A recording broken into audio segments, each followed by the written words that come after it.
Você sabia que o plástico usado para fazer alguma peça que está aí perto de você pode ter outros componentes adicionados nele? Quer saber o que são esses aditivos? Então não sai daí!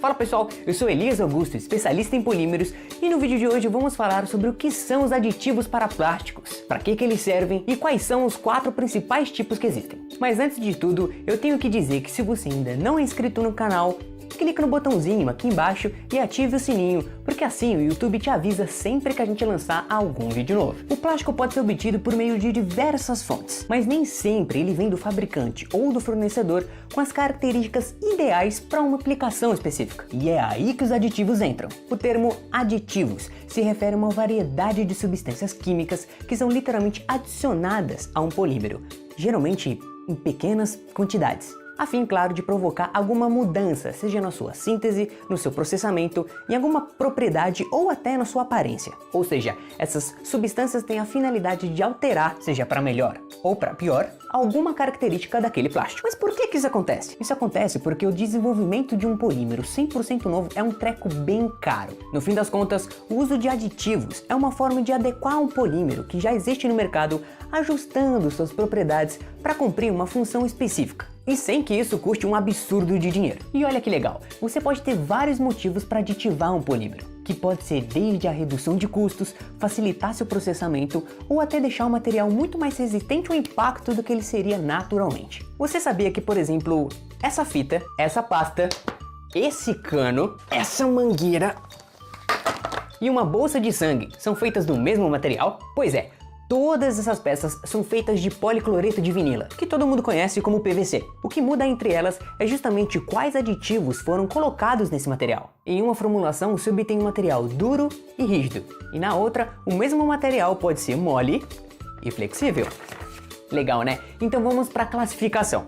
Existe mais de uma forma de dividir ou categorizar os aditivos, e podemos classificá-los em 4 grupos principais, e são eles os auxiliares de polimerização, os aditivos de processo, os protetores e, por fim, os aditivos modificadores. Os auxiliadores de polimerização são os que alteram os parâmetros da polimerização. Geralmente, eles diminuem o tempo da reação química para a obtenção de um plástico, o que também acaba diminuindo o custo desse processo. Alguns exemplos são os catalisadores, agentes de iniciação e agentes de reticulação. Aditivos de processo são aqueles que têm a função de acelerar ou facilitar na hora de transformar o plástico em algum produto, mas eles não estarão presentes na peça final. É só para ajudar ali mesmo no processo. Alguns exemplos desses aditivos são lubrificantes, solventes, auxiliar de fluxo e mais alguns. Já os aditivos protetores são os que, de alguma maneira, retardam a degradação ou o envelhecimento desse material. Eles aderem internamente às cadeias do material e têm a função de protegê-los de fatores externos, como as intempéries. Alguns exemplos são estabilizantes térmicos, antioxidantes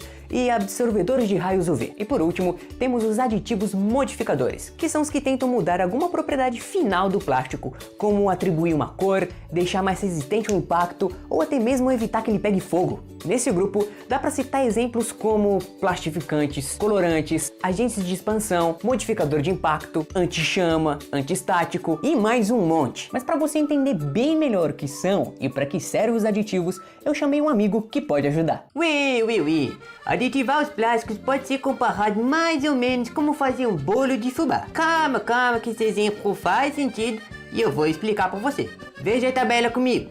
Cada ingrediente no bolo serve para uma coisa diferente, e isso também acontece com os plásticos. O fubá é a base do nosso bolo, é a nossa matéria-prima principal, ou seja, nosso polímero. O ovo e o açúcar juntos, na medida certa, dão a liga e a elasticidade na massa, o que pode ser comparado a um plastificante, que deixa o plástico bem mais flexível. O leite ajuda a misturar todos os ingredientes no preparo, mas vai evaporar no forno e não estará no bolo final. Então é o equivalente a um aditivo lubrificante, que ajuda só durante o processo. O fermento é responsável por criar gases que formarão as bolhas na massa. A farinha de trigo é o que mistura tudo e contém glúten, que ajuda a segurar esses gases do fermento. Sem essa interação entre a massa e o fermento, o que o glúten proporciona, o bolo não cresceria. Então, a farinha pode ser comparada a um aditivo compatibilizante. O óleo mantém a umidade do bolo estável e não deixa ficar seco. Esse efeito de estabilidade nos polímeros pode ser alcançado com o uso de diversos estabilizantes. Se você quiser dar outras características para o seu bolo,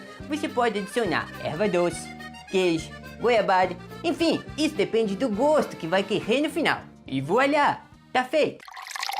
Assim como no bolo do nosso amigo francês, você pode usar mais de um aditivo na mistura. O coletivo de aditivos numa mesma mistura pode ser chamado de formulação ou de composto. Mas calma lá, não é só jogar um tanto de aditivo e fim acabou. É importante saber sobre eles porque existe toda uma ciência para o seu uso, o estudo da sua porcentagem, estudo de dispersão, da sua compatibilidade com o plástico e também se o resultado final vai ter um efeito positivo ou negativo. Afinal de contas, alguns aditivos podem reagir quimicamente um com os outros e aí vai dar ruim. Fora que em alguns casos, o mesmo aditivo pode encaixar em mais de uma função, sendo protetor e modificador ou um aditivo de processo e modificador ao mesmo tempo. E por aí vai. Enfim, é por esses motivos que é importante saber sobre os aditivos para plásticos. Até aqui, eu só falei sobre a essência do que os aditivos são de fato. Mas se vocês quiserem mais vídeos explicando especificamente o que cada um deles faz, deixa aqui embaixo um comentário pra gente. Antes de você sair correndo desse vídeo para fazer o seu bolo de fubá, preciso agradecer meu amigo Rafael Brinjel, que ajudou muito nesse vídeo. E não esquece de deixar um joinha e se inscrever no canal para não perder mais vídeos como esse. Oui? Então por hoje é isso, pessoal. Até o próximo vídeo e tchau! Ou devo dizer, au revoir!